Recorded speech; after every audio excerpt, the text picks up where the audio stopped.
Assalamualaikum warahmatullahi wabarakatuh. Salam Swastiastu, Namo Buddhaya, salam kebajikan. Rahayu, rahayu, rahayu. Hidup mahasiswa. Perkenalkan, nama saya Muhammad Arka Putra Win. Kenalkan, nama saya Makramos Yanipar. Perkenalkan, nama saya Distin Antonio Paita. Perkenalkan, nama saya Rian Dimas. Perkenalkan, nama saya Adri Firmansyah. Kali ini kita akan presentasi menjelaskan pemrograman minimarket.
Kali ini tugas saya adalah menjelaskan bagian fondasi dari program ini, yaitu apa saja yang disiapkan sebelum aplikasi benar-benar tampil dan bisa digunakan. Pertama, konfigurasi dan inisialisasi. Program dimulai dengan mendefinisikan konstanta penting di bagian atas, seperti app name, informasi rekening bank, info bank, dan nama-nama direktori. Ini adalah praktik yang baik agar konfigurasi mudah diubah di satu tempat. Selanjutnya adalah kelas utama, tulis sebagai kelas register app dengan metode init. Metode ini berjalan pertama kali untuk mengatur jendela utama, yaitu memberi judul dan ukuran pada jendela aplikasi. Kedua, menyiapkan wadah data, membuat variabel-variabel kosong yang akan menampung semua data transaksi, seperti self products untuk daftar produk, self cart untuk keranjang belanja, dan self rekening saldo untuk simulasi saldo toko. Kedua, pembuatan data, load data. Ini adalah bagian krusial di mana aplikasi mengisi wadah datanya, seperti produk fisik. Program membaca self-products.csv baris per baris. Setiap baris berisi informasi produk, kode, nama, harga, stok, yang kemudian disimpan ke dalam variabel self-products. Kategori produk juga secara otomatis dideteksi dari file ini. Produk digital dan diskon. Data untuk produk digital seperti pulsa e-wallet, paket bundle, dan diskon harian. Datanya tidak disimpan di file eksternal, melainkan ditulis langsung di dalam kode, hard-coded. Ini karena sifatnya yang lebih statis dan tidak memiliki stok fisik. Setelah load data selesai, aplikasi akan memiliki semua informasi yang dibutuhkan untuk mulai beroperasi. Selanjutnya akan dijelaskan oleh teman saya yang sedang bertugas. Baik, saya akan menjelaskan bagaimana tampilan utama aplikasi ini dibangun dan disusun mulai dari header hingga panel-panel interaktifnya. Yang pertama ada kerangka utama. Metode ini membangun struktur visual aplikasi menggunakan sistem grid Tampilan dibagi menjadi dua bagian utama. Yang pertama ada header, bagian atas yang menampilkan logo UNESA, nama aplikasi, dan logo Teknik Elektro. Kemudian ada konten utama, area di bawah header yang dibagi menjadi dua bagian, panel kiri yang dinamis dan panel kanan yang statis. Panel kanan, panel ini adalah sebuah pusat kendali yang berisi elemen-elemen yang hampir selalu terlihat. Di sana ada info pembeli, kolom untuk nama, NIM untuk diskon, dan kotak centang diskon mahasiswa. Kemudian ada metode pembayaran seperti QRIS, transfer, dan cash. Selanjutnya ada keranjang belanja dan tombol aksi, tombol bayar, dan hapus keranjang. Selanjutnya ada panel kiri ada karya kerja utama, metode seperti create category view, create product view, dan create digital product view. Mempersiapkan wadah untuk frame. Untuk setiap tampilan nantinya hanya satu wadah ini akan ditampilkan pada saat waktu tergantung interaksi kasir. Nah, di sini bagian saya adalah menjelaskan alur interaksi kasir di panel kiri. Bagaimana kasir memilih kategori dan melihat produk yang tersedia. Yang pertama yaitu navigasi tampilan. Program ini sangat dinamis berkat metode Show View. Metode ini bekerja seperti saklar, menggunakan kelompok grid untuk menampilkan sebuah tampilan, misalnya daftar kategori dan grid forget untuk menyembunyikan tampilan lainnya. Ini menciptakan ilusi perpindahan halaman tanpa harus membuka jendela baru. Yang kedua, alur pemilihan kategori atau handle kategori klik. Ini adalah alur standarnya. Kasir melihat tampilan kategori produk atau show kategori view. Saat sebuah kategori diklik, metode handle kategori klik akan memeriksa apakah itu kategori produk fisik atau digital. Berdasarkan jenisnya, program akan memanggil metode yang sesuai untuk menampilkan daftar produknya. Yang ketiga yaitu menampilkan produk atau display produk. Saat sebuah kategori produk fisik dipilih, metode ini akan membersihkan panel kiri dari konten sebelumnya, melakukan looping pada data produk dan membuat tombol CTK button untuk setiap produk yang cocok dengan kategori tersebut. Memberikan logika visual tambahan yaitu jika stok sama dengan 0, tombol menjadi nonaktif dan berwarna abu-abu. Jika stok kurang dari 5, tombol diberi bingkai oranye sebagai penanda stok menipis. Selanjutnya akan dijelaskan oleh teman saya.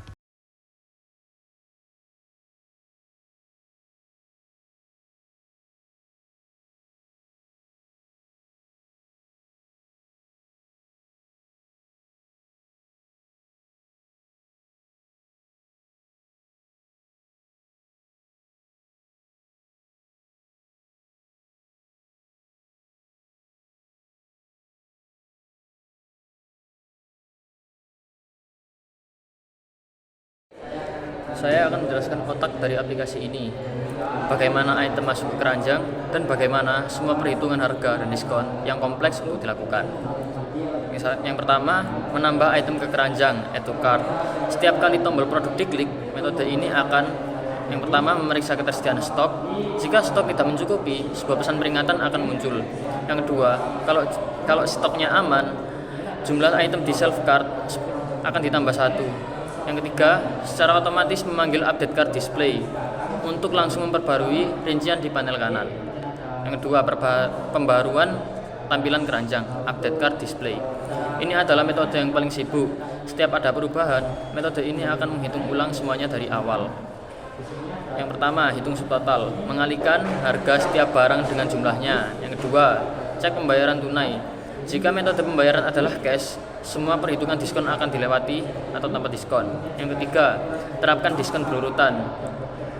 Diskon harian 10% dengan ngecek NIM dan hari untuk menentukan kategori mana yang mendapat diskon. Diskon bundle, memeriksa apakah ada kombinasi item di keranjang yang cocok dengan paket bundle yang telah ditentukan. Diskon mahasiswa 5%. Diterapkan paling akhir pada total harga setelah dikurangi diskon-diskon sebelumnya. Yang keempat, tampilkan hasil. Seluruh rincian seperti daftar item, subtotal, diskon, dan total bayar diformat menjadi teks yang rapi dan ditampilkan di cart text box. Sekian penjelasan selanjutnya akan dijelaskan oleh rekan saya yang bertugas.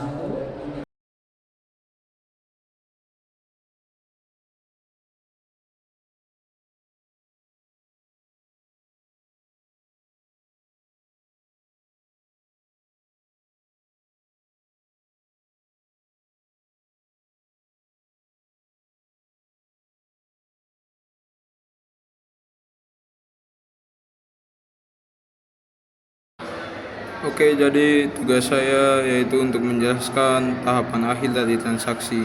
Apa yang terjadi setelah kasir menekan tombol bayar hingga struk tercetak.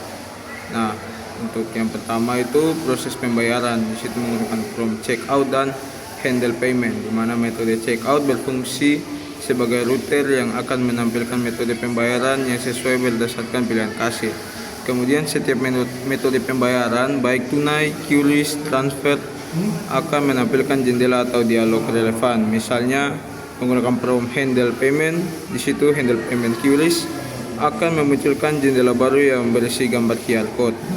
Nah, kemudian kedua itu financial transaksi, di mana promnya itu finalis transaction. Setelah pembayaran terkonfirmasi, metode ini dieksekusi untuk menyelesaikan semuanya.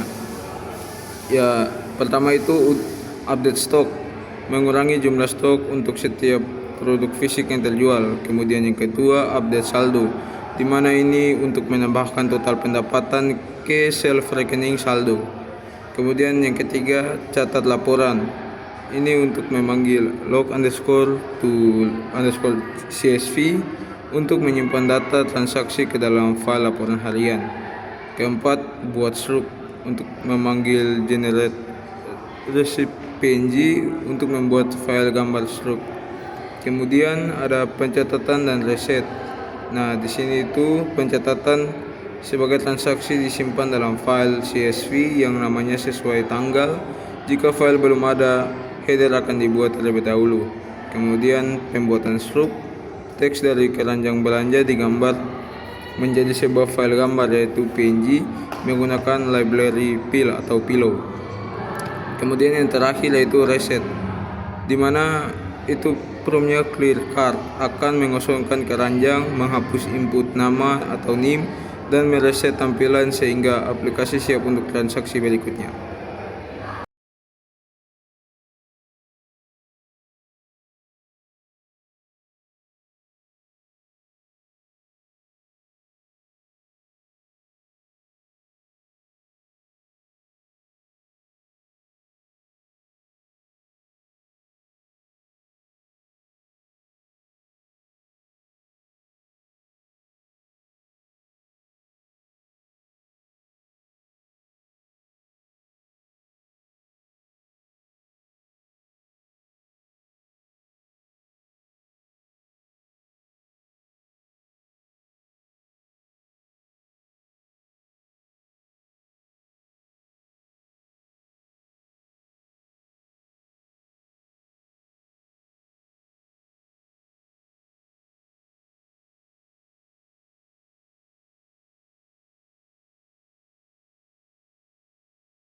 3. Oke, kali ini saya akan menyerap hasil dari program kita. Nah, di tampilan awal seperti ini ada kategori produk, dan di sini ada alat mandi, alat tulis, makanan, minuman, obat, order, snack, atau pulsa, atau PWA, dan aplikasi premium. Di sebelah sini ada informasi pembeli, ada nama pembeli, 3 digit terakhir NIM, kemudian apakah mahasiswa elektro, kemudian ada metode pembayaran berupa QRIS, transfer bank, dan cash. Kemudian ada indikator hari sekarang di jam, detik, kemudian ada saldo rekening, dan di sini ada grafik belanja. Nah, untuk cara kerjanya, yang pertama misal kita ingin membeli makanan, kita tinggal klik makanan. Di sini ada pilihan-pilihan, dan di sini juga misal ada stok yang habis, di sini juga ada stok habis yaitu beras. Di sini tidak akan diklik, artinya stok habis tidak akan bisa dibeli. Kemudian jika stok kurang dari 5 maka akan ada border berwarna orange sebagai indikator. Kemudian jika ingin membeli produk, kita hanya mengklik produknya saja, seperti misal gula pasir, dan nanti akan ada indikator dikiranya belanja gula pasir kuantiti 1, misal beli 2 kita tambah lagi 1, dan kuantiti menambah 1. Kemudian jika ingin membeli barang lagi, kita kembali ke kategori. Misal kita ingin membeli alat tulis, di sini kita bisa memilih, misal kita ingin membeli pulpen hitam di sini, dan di keranjang akan pulpen hitam. Kemudian untuk pembelinya, kita klik pembeli, nama pembeli ini opsional, bisa dipilih misal namanya harga.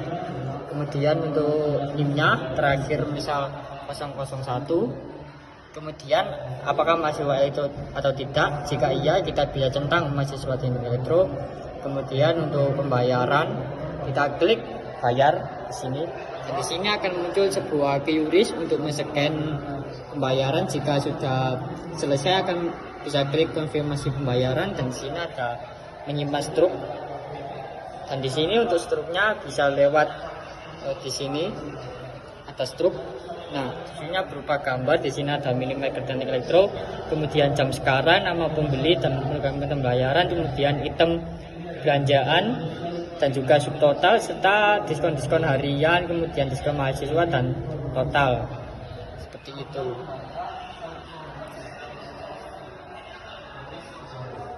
Dan untuk metode selanjutnya, misal kita pilih lagi, misal makanan kita beli ayam potong, dan juga alat mandi kita beli sikat gigi dewasa. Kemudian kita input lagi, misal namanya Ramos. Kemudian untuk NIM-nya 002, apakah mahasiswa elektro? Iya. Kemudian kita coba menggunakan transfer bank, dan di sini kita coba klik bayar, dan di sini akan muncul sebuah indikator rekening bank. Pilih salah satu dari rekening berikut untuk transfer. Jika pembeli sudah transfer, bisa diklik saya sudah transfer konfirmasi, dan akan muncul struk lagi sebagai informasi di sebelah sini. Ini adalah struk baru atas nama Ramos dan transfer bank dengan item yang sudah dibeli tadi, dan juga total bayar. Dan kemudian kita kembali lagi di sini, kita coba membeli order, kita coba membeli Arduino IDE, kemudian kita coba membeli snack permen karet 2 biji, kita coba namanya, kita coba Rizky. Kemudian untuk NIM nya kita coba 003. Kemudian mahasiswa teknik elektro, kita coba metode pembayaran cash, dan sini kita coba bayar. Nah, ini kita masukkan jumlah yang di input dari Rizky membayar sebesar 100.000. Misal kita klik OK, dan ini struk telah disimpan. Kemudian kita kembali, dan kita lihat di sini Rizky membayar cash, uang cash Arduino Uno 50.000 dan permen karet. Di sini menggunakan metode cash, tunainya sebesar 100.000 dan total biaya 60.000. Jadi kembalian Rizky adalah 40.000. Terima kasih. Oke, kita lanjut. Coba lagi, misal kita beli obat, di sini kita masuk obat masuk angin. Kemudian kita beli alat mandi, misal sampo di sini. Kita coba nama pembelinya, misal Misal Bambang. Misal Bambang ya pembelinya. Oh salah ketik nggak apa. Ya ini aja Bambang nggak apa-apa ya. Digit NIM-nya misal 089 ini. Kemudian apakah mahasiswa kita coba tidak mahasiswa teknik elektro, kemudian kita coba menggunakan pembayaran cash. Nah, ketika pembayaran cash ini semua diskon tidak berlaku untuk pembayaran cash. Di sini juga tulisan jika misal transfer bank di sini juga tidak ada karena bukan mahasiswa teknik elektro. Kemudian jika QRIS juga tidak ada karena bukan mahasiswa teknik elektro. Ya, seperti itu. Jadi diskonnya cuma hanya di hari aja. Di misal hari sekarang itu hari Selasa.